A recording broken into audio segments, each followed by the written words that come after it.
The control room buzzed with activity as technicians watched their screens with worry. Captain James Walker stood with his hands clasped behind his back, eyes locked on the main display. The UES Spectre, humanity's most advanced warship, hung in space like a dark shadow against the stars. "Warp tests starting in 30 seconds, Captain," said a young officer nearby. James nodded but said nothing. His brother Thomas was on that ship. As the commander of the Spectre, Thomas had insisted on leading the first real test of the experimental warp drive. Now James watched from Fleet Command's monitoring station, his stomach tight with worry. 20 seconds. The Spectre was special, not just because it carried his brother, but because it held humanity's newest secret weapon. The ship could hide in plain sight, its hull covered in materials that bent light and sensor readings around it. This stealth technology might finally give humans an edge against the Arcturus Dominion, the alien empire that had pushed mankind to the edge of defeat. 10 seconds. James leaned forward. "Thomas, are you ready?" he asked through the comm. His brother's voice came back clear. "All systems green. We're making history today, James." 5, 4, 3. James held his breath. 2, 1. On the screen, the Spectre's engines flared bright blue. The ship seemed to stretch for a moment, like a rubber band being pulled. Then a flash of light filled the display. And the Spectre was gone. "Warp successful," someone called out. Cheers started to rise around the room. James didn't join them. Something felt wrong. "Where's the exit point?" he demanded.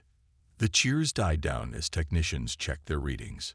"Sir, we don't have confirmation of re-entry." James felt cold. "What do you mean? Where's the ship?" "Unknown, sir. It's not appearing at the planned coordinates." For the next 3 hours, James watched as Fleet Command sent ships to search the area. They found nothing. No debris. No sign of the Spectre or its crew of 37 people. His brother was simply gone. 3 years later, James Walker now had an office at Fleet Command. Not because he'd been promoted, but because they didn't know what else to do with him. After the Spectre vanished, the military shut down the project. They called it a failure and buried it under security clearances so high that even James couldn't access the files anymore. His new desk job was punishment for asking too many questions about his brother's ship. James stared at his computer screen without really seeing it. 3 years of pushing papers, 3 years of nightmares about his brother floating forever in the emptiness between stars. A knock on his door broke his thoughts. "Come in," he called. A young woman in a crisp uniform entered and saluted. "Lieutenant Parker, sir." "Admiral Reeves asks to see you immediately." James raised an eyebrow. Admiral Reeves was the head of fleet operations. He didn't call for desk officers without good reason. "Did he say why?" "No, sir, but he said it was urgent." 10 minutes later, James stood outside the Admiral's office, straightening his uniform before the secretary waved him in. Admiral Reeves was a tall man with gray hair cut short and eyes that missed nothing. He didn't stand when James entered, just motioned to the chair across from his desk. "Captain Walker, thank you for coming quickly." "Of course, Admiral." Reeves studied him for a moment, then pressed a button on his desk. The windows turned dark, and a security field hummed to life around the room. "What I'm about to show you is classified at the highest level," Reeves said. He turned his screen so James could see it. The video was grainy and dark. It showed a battle in space, human ships fighting against the angular vessels of the Arcturus Dominion. The humans were losing, their formation breaking under heavy fire. Then something strange happened. Dominion ships began to explode one after another, struck by weapons fire that seemed to come from empty space. James leaned closer. For just a moment, as a nearby explosion lit up the darkness, a ship appeared in the video, a human ship with a familiar outline. Then it was gone, like a ghost. "What am I looking at?" James asked, his heart suddenly pounding. This footage was taken 3 weeks ago at the Battle of Proxima Colony, Reeves said.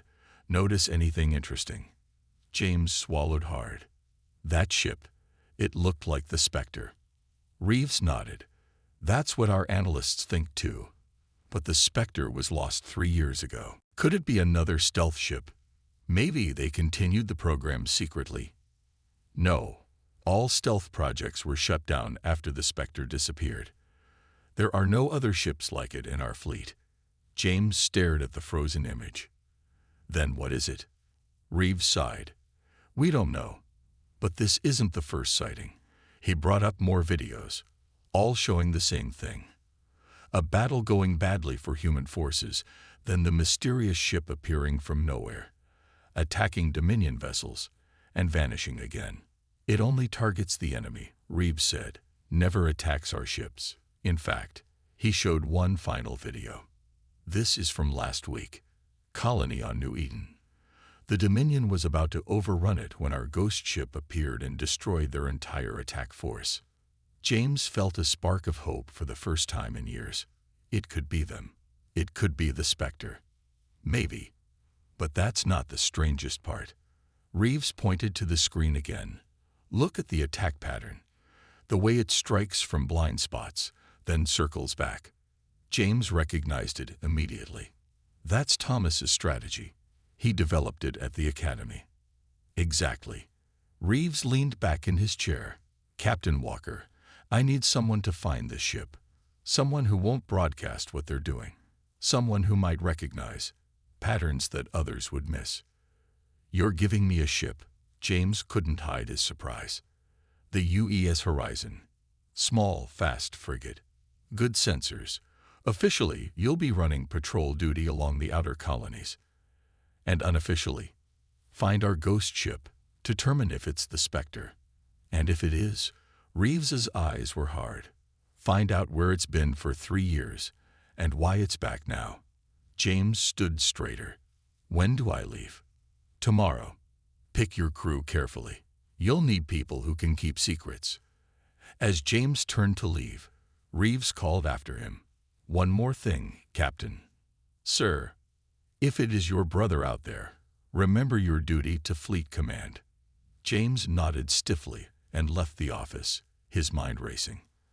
After 3 years of desk duty and nightmares, he finally had a mission. He was going to find the ghost ship. And if it was Thomas, if his brother had somehow survived out there all this time, James was going to bring him home, no matter what Fleet Command wanted. The UES Horizon cut through space, its engines humming with power. Captain James Walker stood on the bridge, watching the stars streak by as they traveled at high speed. It had been 2 weeks since Admiral Reeves gave him this mission, and so far, they had found nothing but cold trails. Captain, we're approaching the Theta system, said Lieutenant Mark Davis from the pilot's seat. James nodded. Slow to half speed. Lieutenant Hayes, start your scans. Anna Hayes was the best sensor specialist in the fleet. James had specifically requested her for this mission.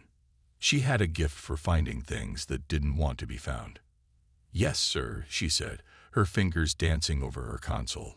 Starting deep space scans now. The Horizon had visited 2 other systems already, following reports of the ghost ship. Each time they arrived too late.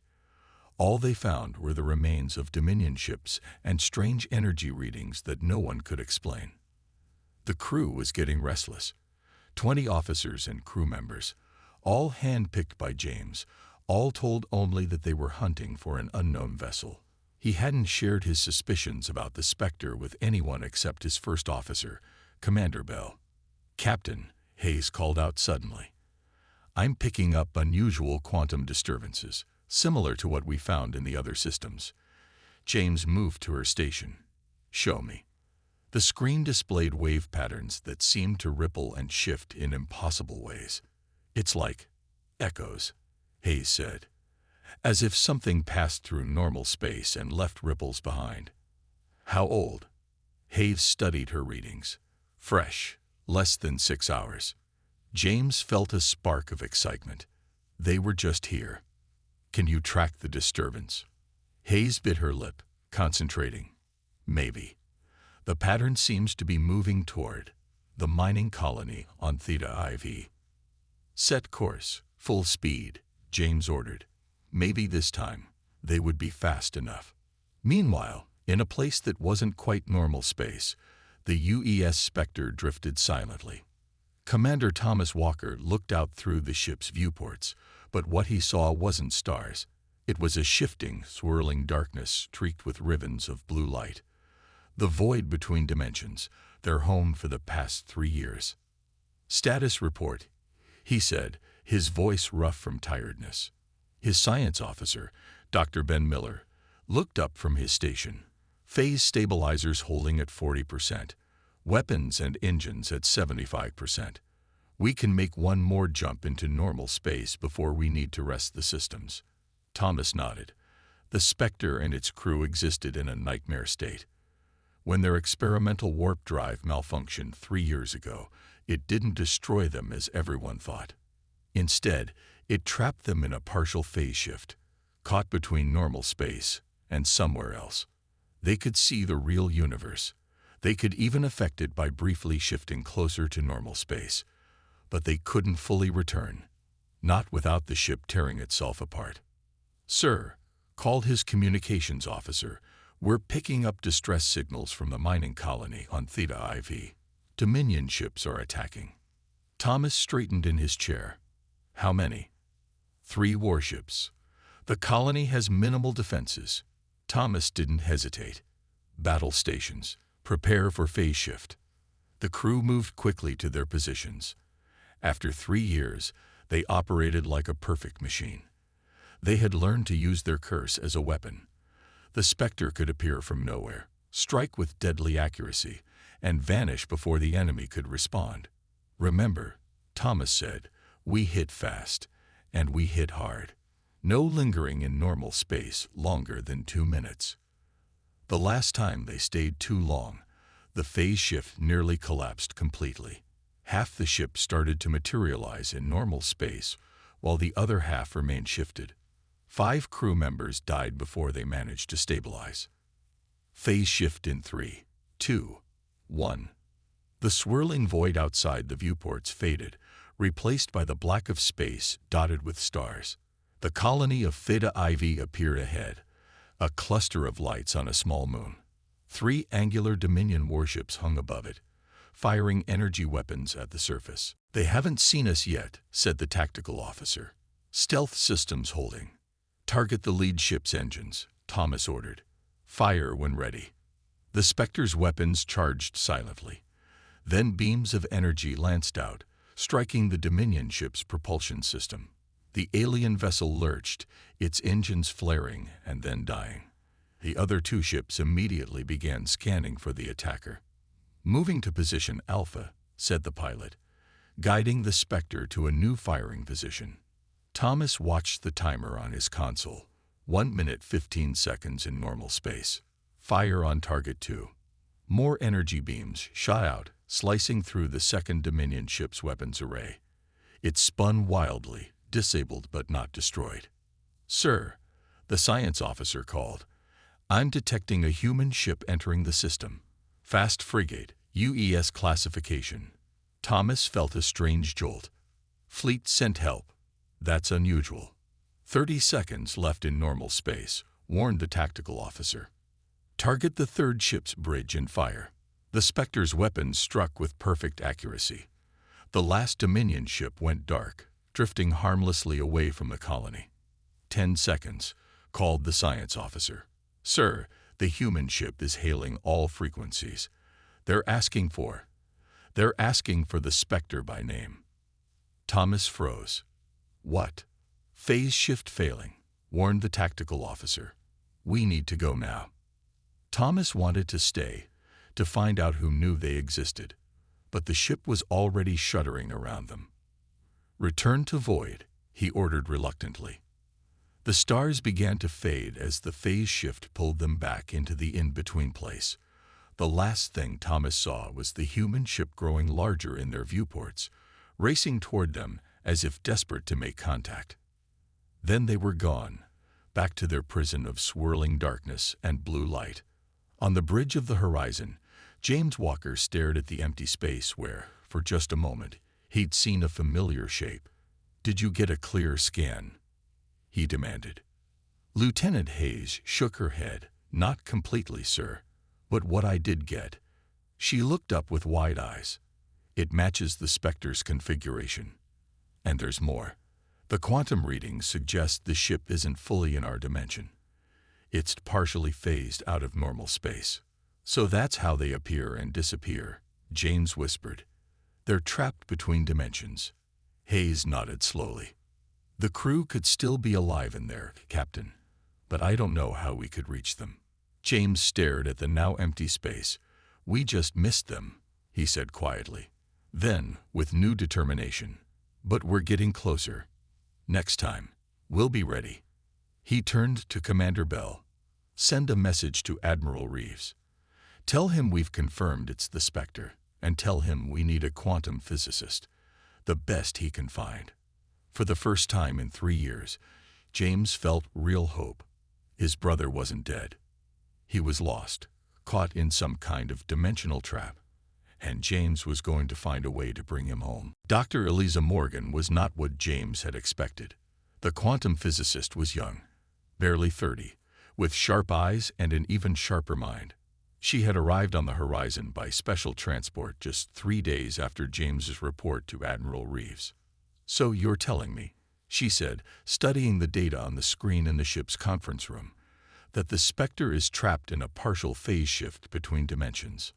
"That's our best guess," James replied. "Can you help us reach them?" Dr. Morgan frowned. "Maybe. But first I need to understand exactly what happened to them."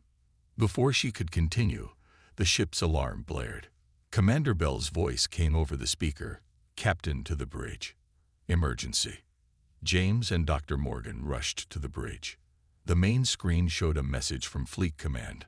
"Priority 1. The shipyards at Arcturus Base are under attack," Bell explained. "Massive Dominion fleet. They came out of nowhere." James felt cold. Arcturus Base was humanity's primary shipyard. If it fell, the war could be lost in a single day. "How far are we?" he asked.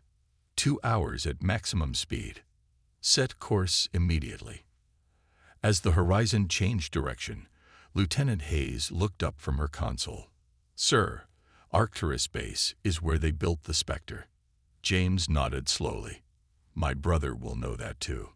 The void around the Spectre seemed darker than usual. Thomas stared at the readings on his console with growing alarm. "Confirm this," he ordered. His tactical officer nodded grimly. "Confirmed, sir.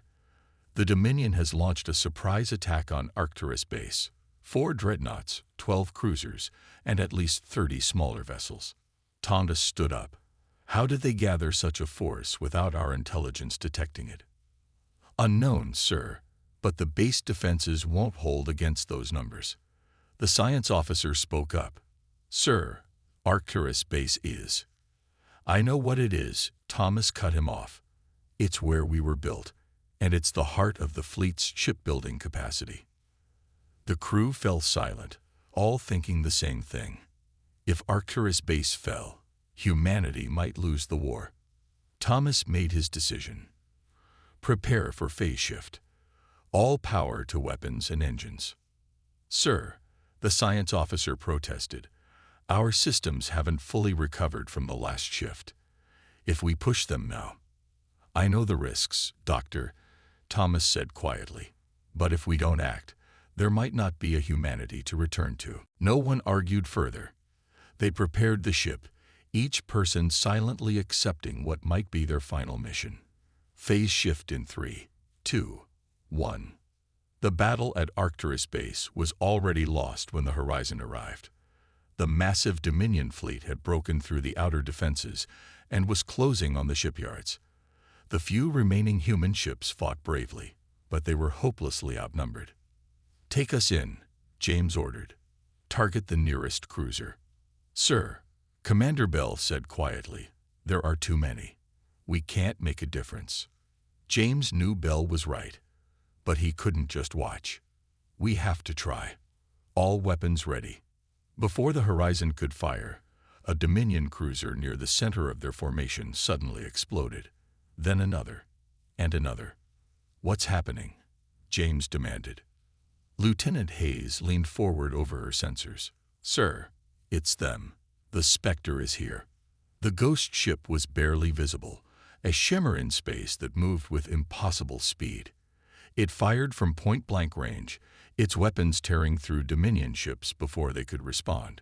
"They're drawing the enemy's fire away from the base," Commander Bell said with awe. James watched the battle unfold.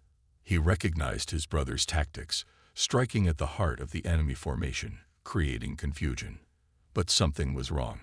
The Spectre's movements were becoming erratic. Occasionally, parts of the ship would flicker into full visibility before fading again. "Their phase shift is destabilizing," Dr. Morgan said, studying Hayes' sensor readings. "They're pushing their systems too hard." James made a decision. "Lieutenant Hayes, can you set up a signal on an oscillating frequency? I want to try something." "What kind of frequency, sir?" James gave her a specific pattern of numbers. Hayes looked confused but entered them into her console. "What are you doing?" Dr. Morgan asked. "When we were kids," James explained, "my brother and I made up a code to send messages to each other. If he's really on that ship, he'll recognize it." Hayes activated the signal. It pulsed outward, a simple pattern repeating over and over in the chaos of battle. On the bridge of the Spectre, alarms were blaring. The phase shift was failing, systems overloading throughout the ship. "We can't maintain this much longer," the science officer warned.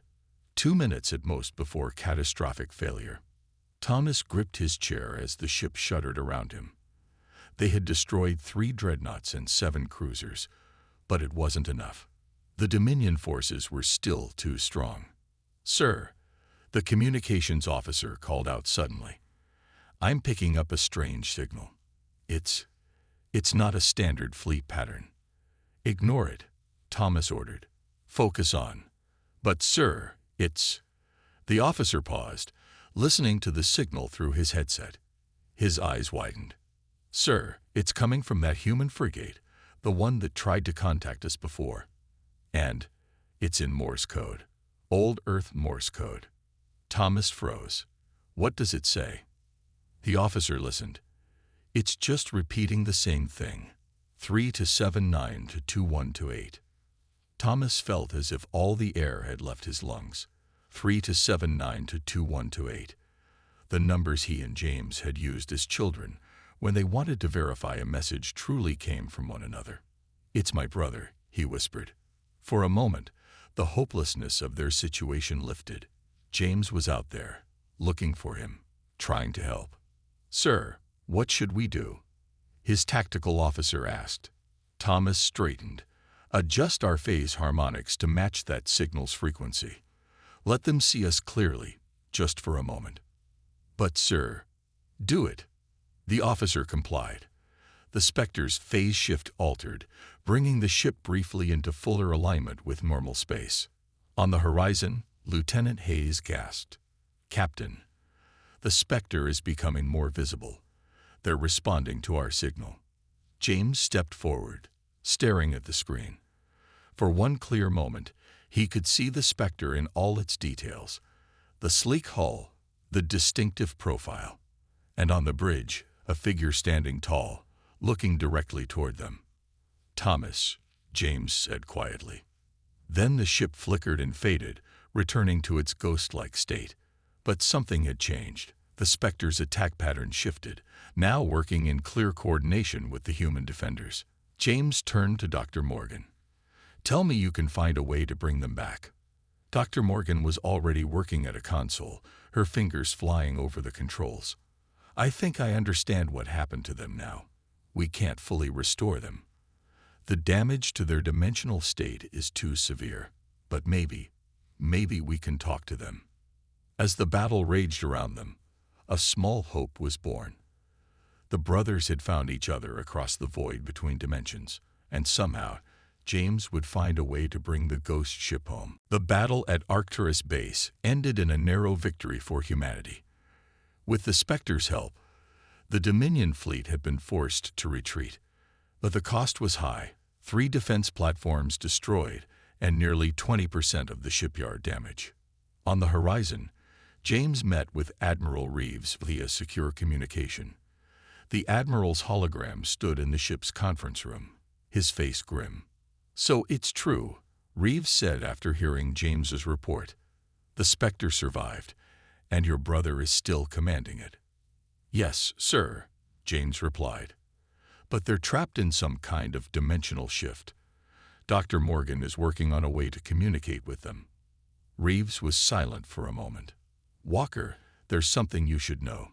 Intelligence reports suggest the Dominion has taken a special interest in your ghost ship. They've formed a hunter-killer group specifically to trap it." James felt cold. "Who's leading it?" "Commander Krell." The name hung in the air like a threat. Krell was infamous among human forces, a brilliant tactician known for his ruthlessness. He had destroyed more human ships than any other Dominion commander. "Give me everything you have on Krell's movements," James said, "and I need more resources for Dr. Morgan's work." Reeves nodded. "You'll have it. But Walker, be careful. There are people in Fleet Command who see the Spectre as a weapon, not as a ship with a crew to be rescued." After the call ended, James went to find Dr. Morgan. She had converted a small lab on the horizon into her workspace, filling it with equipment rushed from Fleet Command. "Any progress?" he asked. Dr. Morgan looked up from her calculations. "Yes, actually. I think I've figured out what happened to them." She pointed to a complex diagram on her screen. When their warp drive malfunctioned, it didn't just move them through space. It shifted them partially into another dimension, a parallel space that overlaps with ours. "Can we get them back?" Morgan hesitated. "Not completely, no. They've been in this state too long. The ship and its crew have become integrated with this dimensional space. Pulling them fully back would kill them." James's hope dimmed. "So they're trapped forever?" "I didn't say that," Morgan replied. "We can't bring them home. But we might be able to establish stable communication, maybe even help them control their shifts between dimensions." Before James could respond, Lieutenant Hayes's voice came over the speakers. "Captain to the bridge, urgent." When James arrived, Hayes was bent over her console. "Sir, we're picking up a distress call from the research station on Vega Prime. They're under attack." "Dominion forces?" "Yes, sir. And the attack pattern matches Commander Krell's known tactics." James's jaw tightened. "He's trying to draw out the Spectre." "Set course for Vega Prime. Maximum speed." In the void between dimensions, the Spectre drifted while its crew made repairs. The battle at Arcturus Base had pushed their systems to the breaking point. They needed time to recover. Thomas sat in his quarters, staring at an old photo of himself and James. His brother had found him. After 3 years thinking they were forgotten, help was finally coming. The intercom buzzed. "Commander," his first officer said, "we're detecting the Dominion attack at Vega Prime. Research station under heavy fire." Thomas frowned. "That's odd. Vega Prime isn't strategically valuable." "No, sir, but the station is working on phase shift technology, similar to our own drive system." Thomas understood immediately. "It's a trap. They're trying to draw us out." He thought for a moment. How many civilian personnel at the station? Over 200 researchers and support staff. Thomas closed his eyes briefly. Trap or not, they couldn't let civilians die. "Prepare for phase shift," he ordered. "But we go in carefully this time." The Horizon arrived at Vega Prime to find the research station already under heavy bombardment. 3 Dominion cruisers circled it, methodically destroying its defenses. "No sign of the Spectre yet," Hayes reported. "They'll come," James said confidently. "Target the lead cruiser and fire. Let's give them some help." The Horizon moved into attack position, its weapons blazing. But it was a small ship against 3 cruisers. The Dominion vessels quickly turned their attention to this new threat. Shields at 60%. Commander Bell called out as the ship shook from enemy fire. "Stay on them," James ordered. "The Spectre will." "Sir," Hayes interrupted. "Energy readings off our port side." "It's them." The ghost ship appeared suddenly, its weapons tearing into the nearest Dominion cruiser. The enemy vessel spun away, crippled, but something was wrong. As soon as the Spectre appeared, the remaining Dominion ships changed formation. They activated strange devices on their hulls that emitted a purple-blue field. "Captain, they're generating some kind of phase disruption field," Dr. Morgan said, her eyes wide with alarm. "They're trying to force the Spectre to fully materialize." On the main screen, James could see the Spectre becoming more and more visible as the disruptor field surrounded it. The ghost ship tried to flee, but the field followed it, preventing it from shifting away. "They're trapped," James realized. "Target those disruptor devices." The Horizon fired everything it had, but the Dominion ships were ready. They blocked the attacks while maintaining the field around the Spectre. "Sir," Hayes said urgently, "I'm detecting a transmission from the Spectre. It's weak, but put it through." The bridge speakers crackled with static. Then a voice, distorted but recognizable, came through. "James, can you hear me? This is Thomas Walker of the UES Spectre." James felt his heart leap. "Thomas, we hear you. We're trying to help." "Listen carefully," Thomas's voice said through the static. "The disruptors are forcing us into normal space. We can't take much more." "But Dr. Morgan's signal, the one you sent during the battle, it showed us something." "What did it show you?" James asked. "We can communicate on that frequency. It matches our phase state somehow." There was a pause. Then, "James, you need to know what happened to us." As the Horizon continued firing at the Dominion ships, Thomas explained quickly. The experimental drive hadn't failed. It had worked too well, pushing them partially out of normal space. For 3 years, they had fought a guerrilla war against the Dominion, unable to return home, but unwilling to abandon humanity. "The crew chose to stay and fight," Thomas said. "We could have tried to return earlier, but it would have meant losing our advantage." The transmission began breaking up as the Dominion disruptor field intensified. "Thomas, hold on," James called. "Dr. Morgan has a plan. We can help stabilize your phase shifts." "Too late for that," Thomas replied, his voice fading. "But maybe not too late to win this fight. James, remember the lake at home? How we'd skip stones?" "Yes, but what?" "Sometimes you need to embrace the bounce, not fight it." The transmission cut off. On the screen, the Spectre was now fully visible, caught in the Dominion's trap. But instead of trying to escape, the ghost ship was changing. Its engines glowed with a strange blue-white light. "What are they doing?" Commander Bell asked. Dr. Morgan studied her readings. "They're not trying to resist the phase shift anymore." Her eyes widened. "They're pushing further into it." The Spectre began to shimmer, becoming transparent. The Dominion disruptors, designed to force the ship into normal space, couldn't stop it from moving in the opposite direction, deeper into the other dimension. What happened next would be debated by fleet tacticians for years to come. The ghost ship, now barely visible, passed directly through one of the Dominion cruisers.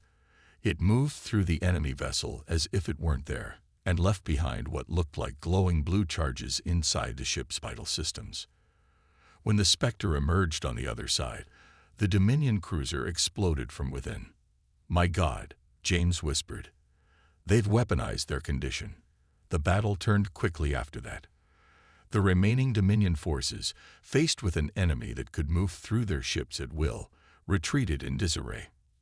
And the Spectre, still shimmering at the edge of visibility, hung in space near the horizon. 2 brother ships reunited across the void between dimensions. 2 weeks after the battle at Vega Prime, the Horizon and the Spectre drifted side by side in deep space, far from any star system.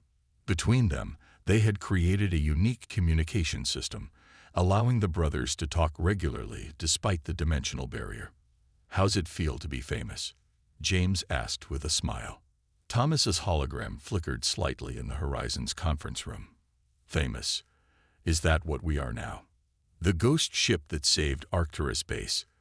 The phantom vessel that can move through enemy ships. Yes, you're the talk of the fleet. Thomas shook his head. We just did what we had to do. During these past 2 weeks, Dr. Morgan had worked tirelessly with the Spectre science team. They had made real progress in understanding the ship's unique state. They can't come home, Morgan explained to Admiral Reeves when he visited the Horizon. But they can control their shifts between dimensions now. They can appear in normal space for up to 1 hour before needing to return to the void. Reeves nodded slowly. And this new ability, moving through solid objects. It's dangerous, Morgan said. Each time they do it, they risk destabilizing their phase state completely. But yes, they can pass through solid matter when they push deeper into the shift. The Admiral was silent for a long moment. Fleet Command has made a decision, he said finally. The Spectre and its crew are being officially recognized as a special unit. Their mission: continue what they've been doing. Hit the Dominion where they least expect it. James frowned. So you're just going to leave them trapped in that in-between place forever? It's not what any of us wanted, Reeves said quietly. But according to Dr. Morgan, it's the only way they can survive now. Later, when James told Thomas about the decision, his brother simply nodded. We knew this was coming, Thomas said. And honestly, James, we've made peace with it. This is our life now. At least we're making a difference. James wished he could reach across the void and grasp his brother's shoulder. Instead, he simply said, You're doing more than making a difference. You're changing the course of the war. Commander Krell stood before the Dominion High Command, his tall, angular form rigid with anger. The human ghost ship cannot be allowed to continue operating, he said. It has destroyed 12 of our vessels in the past month alone. None of them even had time to send a distress signal. The Supreme Commander, the highest authority in the Dominion military, leaned forward. Your disruptor technology failed, Krell. What do you propose now? Krell's yellow eyes narrowed. The humans have found a way to communicate with their ghost ship. They must have a link, a frequency they use. Find that link, and we can track them. And then what? Your reports say the ship can now move through solid matter, which is why I've developed this, Krell said, activating a hologram. It showed a massive weapon, unlike anything the Dominion had built before. The Dimensional Collapser. It doesn't just attack ships in normal space. It creates a field that collapses all dimensional states into one. The Supreme Commander studied the weapon. Will it work? There's only one way to find out, Krell replied. But first, we need to find their communication frequency. 1 month later, the Horizon was escorting a supply convoy when they received a strange message from Fleet Command. Emergency recall to Earth, James read from the screen. All available ships. Dominion fleet approaching solar system. Commander Bell paled. They're attacking Earth. They've never been bold enough to strike at the home system. James felt cold dread settling in his stomach. Set course immediately, and send a message to the Spectre on our secure channel. The journey to Earth took 3 days at maximum speed. When they arrived, they found the largest gathering of human ships James had ever seen. Over 200 vessels forming a defensive line between the approaching Dominion fleet and Earth. The Spectre was already there, waiting at the edge of the battle formation, a shimmer against the blackness of space. Status report, James called as the Horizon took its position. Dominion fleet approaching from the outer system, came the reply. 47 ships, including something huge at their center. Long-range scans can't identify it. James opened a channel to the Spectre. Thomas, are you seeing this? We see it, his brother replied. Something's not right, James. Why attack with only 47 ships? They must know they're outnumbered. Before James could respond, Lieutenant Hayes called out from her station. Sir, I'm detecting unusual energy readings from the large ship at the center of their formation. It's targeting our communications frequency. Dr. Morgan, who had remained aboard the Horizon to continue her research, rushed to the bridge. "They've found our link to the Spectre," she said. "They're using it to." A blinding flash of energy erupted from the massive ship at the center of the Dominion fleet. It wasn't directed at the human battle line, but at the space where the Spectre shimmered. "Thomas," James shouted, "get out of there." But it was too late. The energy beam struck the area around the ghost ship, creating a strange distortion in space. The Spectre became fully visible, trapped in what looked like a bubble of warped reality. "What is that?" Commander Bell asked in horror. "A dimensional collapser," Dr. Morgan said, her voice barely above a whisper. "It's forcing all dimensional states to merge. The Spectre can't phase shift away." On the main screen, James watched as the Dominion fleet began to advance, focusing their fire on the now vulnerable ghost ship. "All ships, protect the Spectre," James ordered. The human fleet moved forward, engaging the enemy. But Thomas had other ideas. "James," his voice came through, distorted by the dimensional field around his ship. "Listen to me. We can't escape this trap, but maybe we can use it." "What are you talking about?" "The collapser is merging all dimensional states. That goes both ways." Suddenly James understood. "You're going to push even deeper into the shift." "All the way," Thomas confirmed. "If we can't escape, we'll go through, right into the heart of their fleet." The battle raged around them as the Spectre began to glow with an intense blue light. The ship was straining against the dimensional collapser, not trying to escape it, but using it to push to an extreme state never attempted before. "It's working," Dr. Morgan said in amazement. "They're reaching a state of quantum superposition, existing in multiple places at once." On the screen, the Spectre began to multiply. Ghost images of the ship appeared throughout the Dominion fleet, each one semi-transparent but deadly. The original ship remained trapped in the collapser field, but these echoes moved freely. The Dominion fleet fell into chaos as ghost versions of the Spectre attacked from within their formation. Ships exploded one after another as the phantom vessels passed through them, leaving destruction in their wake. At the center of the enemy fleet, the dimensional collapser began to overload, unable to contain the Spectre's extreme phase shift. The massive weapon exploded in a burst of energy that consumed nearby Dominion ships. "They did it," James whispered. When the light faded and the battle ended, the remaining Dominion ships were fleeing. The human fleet had won a decisive victory, but of the Spectre there was no sign. "Thomas," James called over their communication channel. "Thomas, respond." Silence answered him.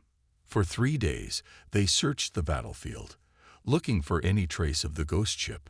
James refused to give up, even when Fleet Command ordered the Horizon to return to Earth. Then, on the 4th day, as the Horizon made one final sweep of the area, Lieutenant Hayes straightened at her console. "Sir, I'm picking up a signal. It's faint, but it's them." At the very edge of their sensor range, a familiar shimmer appeared. The Spectre, damaged but intact, phased partially into normal space. "Thomas," James called hopefully.